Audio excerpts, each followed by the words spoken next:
This is Sahant, and you're watching Mezrab Storytelling, stories from around the world. Once a month, storytellers gather in the Mezrab Cafe to tell true stories. This is one of them. The wonderfully talented Mr. Ogutu.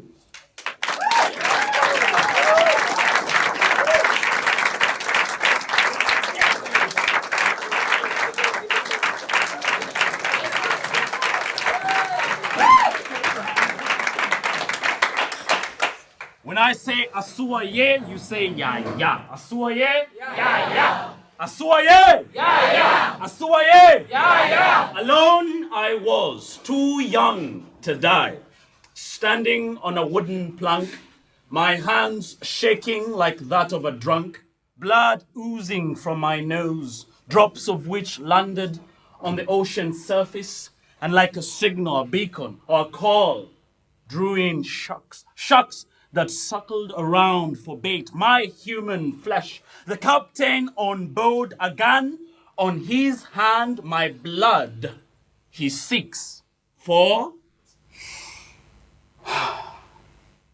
kissing his daughter. Today you die, he bucks, ready to pounce and kill me.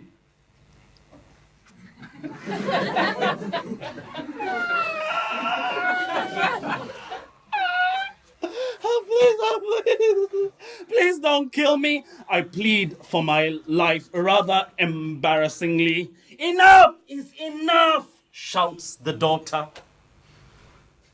I loved her, but I'm not ready to die.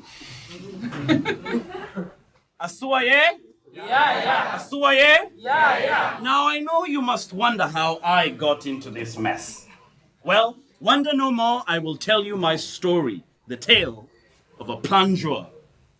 Once I lived in the coast of Kenya, in the port city of Mombasa.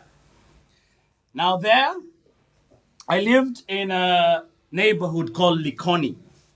And every day, just as the sun was about to go up, I would cross the ferry and get to a place called Mamangina.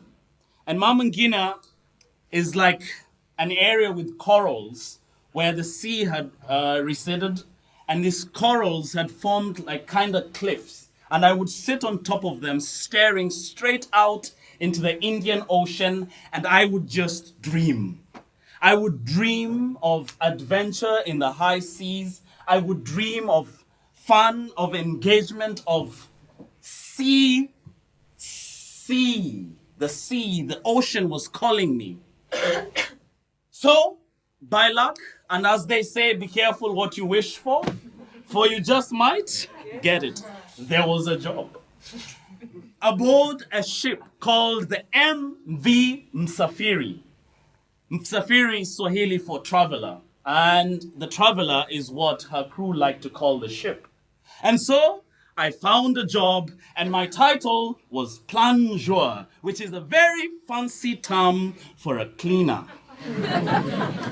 The job was simple. It was to wipe the floor, wash, mop, sweep, scrub, clean, clear. Duties clean, all things clean, duties I did with a clean heart. And so one day we set sail. We left the port of Mombasa to the islands of Pemba. And while we were out in the high seas, one day I was lying on the deck. There was a full moon out, and the silvery light of the moon was shimmering all over. And then as I lay there, having achieved one of my most dying wishes, as I was quietly resting, something came past me fast. And I rose up, did a double take, and then I saw her. I saw her walking fast, shoes click-clocking in even beats, her height exaggerated by her lengthened heel. An attempt, I presume, to raise her appeal. She goes straight to the mast of the ship, stretches out her arms, her flowing locks flapping in the wind. And I was like, whoa. Whoa. If this is what they call love at first sight, then whoa. Asuaye? Yeah. Asuaye? Yeah. So I rose up from the deck, I gathered myself, I groomed, checked myself, steadied, and I was like determined to go straight to her. And now I could see her. The moonlight shone, her silhouette was showing, and I was ready, and with purpose I made the first step, but then a hand, a spidery hand, reached out and grabbed my shoulder and turned me around. And as I slowly turned, I met face to face with the captain's best friend, the first mate. Now, stories had been told about how the two of them met and became friends, and how they met out there in the Caribbean seas, and how they'd worked together now for 15 years. And the captain's best friend, the first mate, looked me straight in the eye.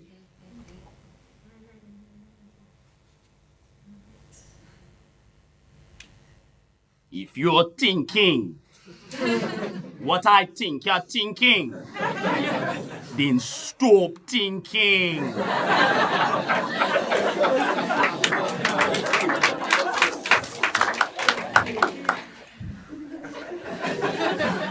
Asuaye? Yeah. Asuaye? Yeah. I stood there rooted to the ground, staring straight at him, his eyes, his accusing eyes looking at me. Don't you know that is the captain's daughter? Him na sworn no man, na crew member. Better go near her. Touch her, even breathe the air around her. Asuaye? Yeah. Yes, it's true. You see, the captain was mad. He was irrational, crazy. See, he had two things on his hand constantly, a telescope and a periscope. One fixed at sea and the other fixed on his daughter. You see, she and the ship was all he had, and he swore to protect them with all that he had.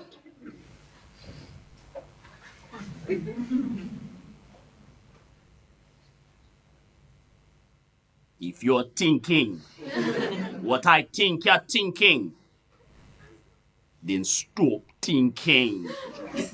If you love your life, then you better stay away from her.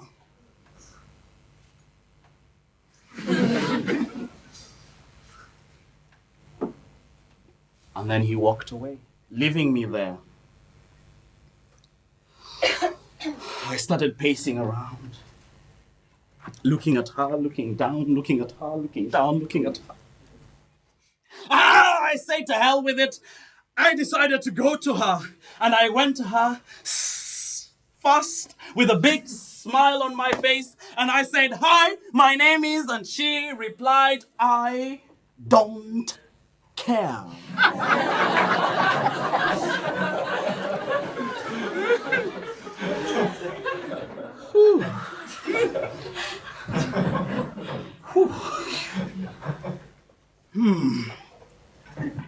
But they say a man never gives up. So I gathered the courage and I began the pursuit, the chase. I smiled to her, she frowned. I clapped, she slapped. I joked, she cussed. I walked towards, she walked away. I persisted, she resisted. I gave up, and she gives in. Oy. Women.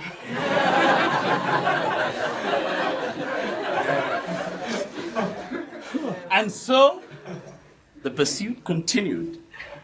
This time I joked, she giggled and laughed. I touched, she sizzled and popped. I read to her poetry. I told her, come, my love, be my plaything. Give up your life for embracing. Let me hold you with the risk of discarding. Go on, wait for breathless caressing as if I were yours alone. Forget sorrowful tomorrow. Let's play at love everlasting. Live now. Just for one moment, would you be my one and only? She said yes. And smiled, and the smile guided a kiss, and the kiss, well, you get the picture. Asuaye? Yeah, yeah. Asuaye? Yeah, yeah. And the most romantic period began. And we were happy. But as we got more and more comfortable with each other, I also got more and more comfortable and forgot about the order. And that is when we were busted. Today you die, he bucks, ready to pounce and kill me.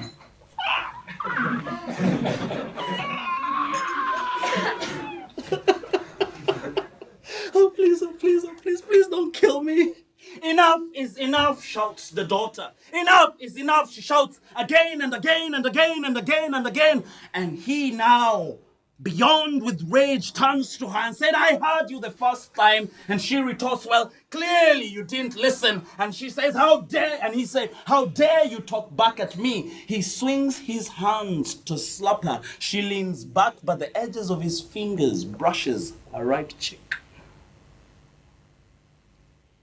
He is beyond reason now. He loads his gun and cocks it, aims it at me, ready to fire and kill me. 1, he begins the countdown for me to choose my options. See, my options are simple. 2, to be precise, be murdered on board or be munched by the sharks. Either ways, the sharks will have their dinner, dead or alive. So I say my goodbyes. 2, he fires an early warning shot, a sign that he is not bluffing. 3, this is it.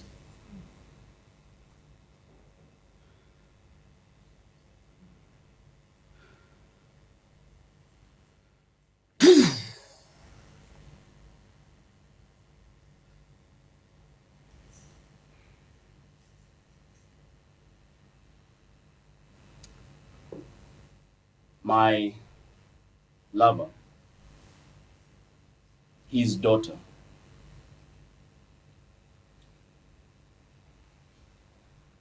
jumps in the line of fire, and the bullet pierces her body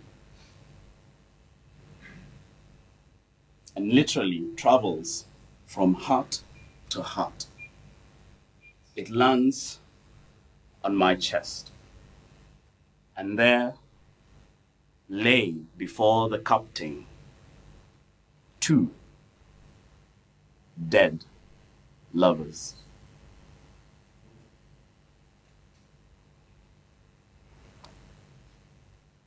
Nah, I'm just joking. If we had died, I wouldn't be here to tell you this story.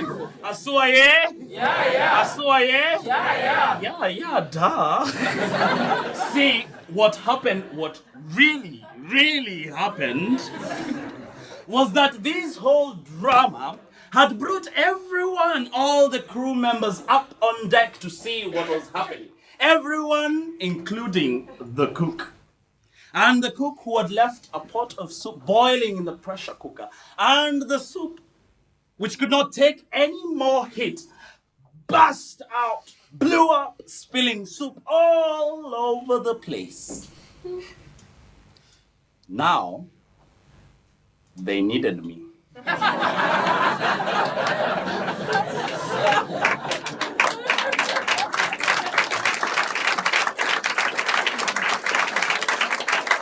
Asuaye? Asuaye? To clean, to wipe, to mop, to sweep, to scrub, all things clean. Duties I did with a clean heart.